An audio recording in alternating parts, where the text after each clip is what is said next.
Davao lawmaker Duterte, acting as if he were imposing a loyalty test. So, Ang pinag-uusapan po natin dito ay mga Pilipino. Pilipino na ang dapat ang puso ay para sa Pilipinas lamang. Hindi pinag-uusapan dito ang loyalty. Lahat tayo mga Pilipino, dapat ang puso, ang paninindigan, ang ipaglalaban ay ang bansang Pilipinas lamang. Tama. Bansang Pilipinas at mga Pilipino. Pero tingnan ninyo, pag inaapi po yung ating kapwa Pilipino dyan sa West Philippine Sea, pinupukpok, napuputulan ng hinlalaki. Ano pong nangyari? Nagbigay ba ng komento si Paulo Duterte para ipagtanggol man lang yung kapwa natin Pilipino? Nagbigay ba ng komento si Sara Duterte para ipagtanggol yung kapwa natin Pilipino? Wala po. No comment po ang mga Duterte. Kasi mahal na mahal nila yung China. Tol, Densable TV 2.0, shoutout ha. Bigyan natin ng jacket. Pakisubscribe po yung ating kaibigan na si Densable TV. Yan. So yun po yun eh. Diba? Ganun po dapat. Pero habang nasasaktan ng mga Pilipino, si Pulong, bahala kayo dyan. No comment kami dyan. Ganon din po si Sara. Poshi, huwag fungshing hina mo. No comment din po si Sara. Oh. Ha? So, proud po tayo, no? Tayo na nandito ngayon, nagsasama-sama. Nanonood sa akin at nagko-comment dyan. Pro-Philippines tayo, kaya proud na proud po tayo sa isa't isa. Oh. Kaya yung mga traidor dyan, mga Pilipino, ewan ko kung bakit nila nagagawa yun sa bansa na traidor rin yung mga Pilipina, yung Pilipinas, yung mga Pilipino. 'Di ba? Mas kinakampihan pa nila yung ibang lahi, yung mga kumakampi sa China. Kumpara sa ating bansa, nakakahiya kayo. Oh. Number 1, nakakahiya kayo. Sa totoo lang. Pangalawa, utang ina niyo. Oh. Matutulog kaming masaya at gigising kaming masaya kasi ang sinamahan po namin, Pilipinas. Pro-Philippines po tayo. Ang pangit lang na matutulog ka at gigising ka at kakain ka ng masarap, pero yung kinakain mong masarap ay katas sa pagtraidor ng bayan. Katas sa pagtraidor sa ating bansa. Nakakakain ka nga, pero katas naman ito. Dahil sa pagtatraidor mo sa Pilipinas. Oh. Masarap ba? Masarap ba yun? Mukhang hindi ko po kayang lunukin yun kung ako po. Mahihirapan po siguro ako. Oh. Pero kung katas ni YouTube, ang sarap Tatas ni YouTube. Tangin na. Ay, palakpakan natin yung sarili natin kung ganun. Ay, shoutout kay Pulong Iyotman nandito po si Congressman. Congressman Iyotman, kaibigan natin yan.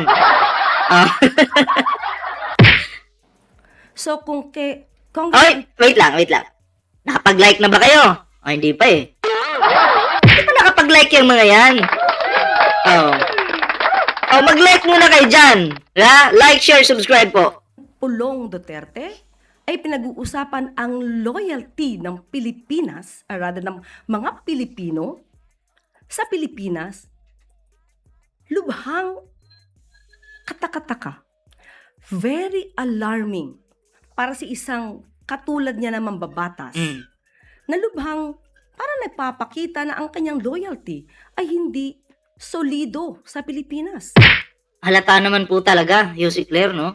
Halatang halata na kinakahiya niya po yung mga Pilipino. Pero gusto niyang gamitin ito. Lalo na yung galit ng mga DDS. Gamit na gamit nila. 'Di ba? Pero hindi alam ng mga DDS na sila'y nagagamit. Bakit po nila hindi alam? Sabi ko na nga ba, pag DDS bobo yan, hindi nila alam na bobo sila.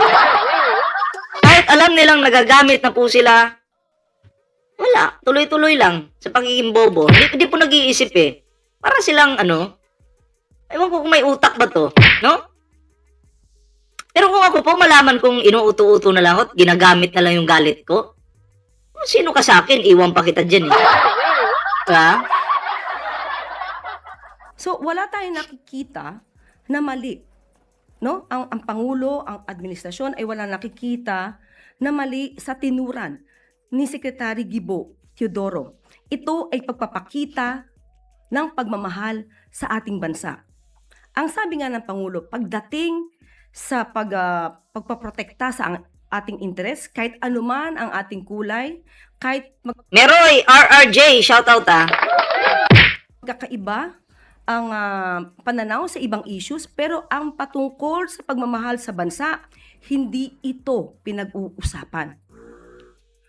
Huwag nating ang mga issues patungkol sa maging magandang relasyon sa bansang China ay iba sa issue ng pagprotekta sa ating interes.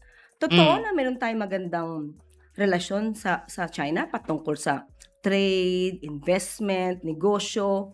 Ay, Hindi walang issue doon sa mga negosyo kasi minsan yung mga produkto ng China nakakarating naman sa bansa natin. Wala namang issue yun. Basta legal lang ha, legal. Ang nagiging issue po dito sa China, yung agawan dyan sa West Philippine Sea, number 1 po yan. Diba? At yun po yung dapat talagang tutukan ng ating gobyerno. Kaya hindi nyo pwedeng sabihin, ayaw mo sa China, huwag kang bumili ng gamit ng China. Ulol! Sino ka para diktahan kami? Pera namin to, 'di ba? Para sa amin, wala pong issue doon. Basta legal lang yung pumapasok na produkto, walang problema. Kung illegal po, ay magkakaproblema talaga. 'Di ba? Ang problema natin dito, number 1 yung kanilang pananakot. Pananakot, pang-api, pananakit. Yun yung pinaka-issue diyan. Kung isa kang DDS, padala kaya kita sa West Philippine Sea. Oh. Ipapukpok kita dun. Ano kayang maramdaman mo pag isa kang DDS tapos sinambalos ka doon ng China at Chinese? Tinamaan ka sa ulo. Duterte ka pa rin ba? Ay, naku po. yan usapin. So, hindi pwedeng pagsamahin ang pagninegosyo, magandang relasyon sa China, sa pagpoprotekta sa interes ng Pilipinas. So ano po ang mensahe niyo, ma'am, to elected officials who might be echoing China's narrative as observed by defense officials? Mas maganda po siguro talaga kung kayo po ay nagpapakita ng katulad ng pananaw ni Congressman Pulong Duterte. Mas magandang lumatad na sila para makita natin kung sino ba talaga ang totoong nagmamahal sa bansang Pilipinas. Walang pagmamahal yan. Ito may karugtong mga pre, no? Ito, panoorin natin. Nagpahayag ng suporta ang palasyo kay Defense Secretary Gibo Teodoro na humimok sa umano'y pro-China officials na mag-resign. Nagpatutsada rin ito kay Congressman Paulo Duterte na Ikaw Pulong, mag-resign ka na rin, bumaba ka na sa pagka-congressman mo. Oh, wala ka namang para matutukan mo yung pa-travel mo, no? Oh, para matutuwa kami pag malaman namin, Pulong Duterte, lumayas na sa pagka-kongresista o bumaba na bilang isang kongresista. Matutuwa kami kasi bakit? Para yung tatay mo sa Hague, palagi mong mabisita. Diba? Ganun lang yun. Matutuwa kami pag binalita talaga yan. At yun yung suggestion namin. Bumaba ka na bilang isang kongresista. Diba? Para matuwa naman kami. Si Sara din. Wag muna, Sara. Patunayan mo munang di ka duwag. Wag ka nang bumaba. Si Pulong na lang nare-request namin. Diba? Balay mo, bukas, pagising natin. Napanood pala ni Pulong to. Sabi, tama nga si Ballpoint Man. I will resign na. Pulong Duterte nag-resign na bilang isang kongresista. Di ba nakakatuwa yun? Pulong Duterte gustong nag-resign sa pagka-kongresista para matutukan si Digong araw-araw. Alam mo, papalakpakan kita. Susuportahan kita dyan. Kasi dapat mo talagang suportahan yung tatay mo dun na nakakulong. Ha? Palakpakan kita. Kulong, wala kasing silbi sa Congress. Dugtungan ko. Pala absent. Ano pang silbi mo? Sa Davao nga, wala kang silbi. Sa Congress, wala kang silbi. Ano pang silbi mo? Mag-resign ka na. Very alarming daw ang sagot sa sinabi ni Secretary Chodoro. At live mula sa Malacanang may Express Report si Maricel Halilimase. Ano bang sabi ng palasyo? Ruth, Kami, Japan TV, shoutout. gaya nga ng sinabi mo, nakaka-alarma para sa Malacanang yung mga binitiwang pahayag ni Davao City 1st District Representative Pulong Duterte. Tungkol nga dito sa pagpuwelta niya sa nauna namang pahayag ni Defense Secretary Gilbert Chodoro. Sinabi kasi ni Congressman Pulong Duterte na parang dinidemonize ni Secretary Gibo ang China. Pero ang paliwanag dyan ni Undersecretary Claire Castro, ang ating Palace Press Officer, na uunawaan ng Malacanang at sinusuportahan nila ang naging pahayag ni Secretary Gilbert Chodoro. Wala raw masama sa naging pahayag ng kalihim dahil malinaw na pagpapakita ito ng loyalty at pagmamahal sa Pilipinas. Hindi naman daw dapat kasi kino-question kung saan dapat tapat yung ating pagiging Pilipino. Yun daw ay malinaw na dapat pagiging tapat sa Pilipinas. Kaya daw nakakaalarma yung naging pahayag ni Secretary Duterte dahil parang hindi solid yung kanyang loyalty sa ating bansa. Ang sabi pa nga ni Yuse Castro, kung meron pa daw ibang opisyal ng pamahalaan na sumusuporta doon sa naging pahayag ni Congressman Pulong, mas maiging lumantad na sila at ihayag nila sa publiko ang kanilang posisyon para malaman kung sino talaga yung totoong nagmamahal sa ating bansa. Pakinggan natin yung naging pahayag ni Undersecretary Claire Castro. Ang pinag-uusapan po natin dito ay mga Pilipino. Pilipino na ang dapat ang puso ay para sa Pilipinas lamang. So kung kay Congressman Pulong Duterte ay pinag-uusapan ang loyalty ng Pilipinas, or rather ng mga Pilipino sa Pilipinas, lubhang katakataka. Very alarming para si isang katulad niya na mambabatas.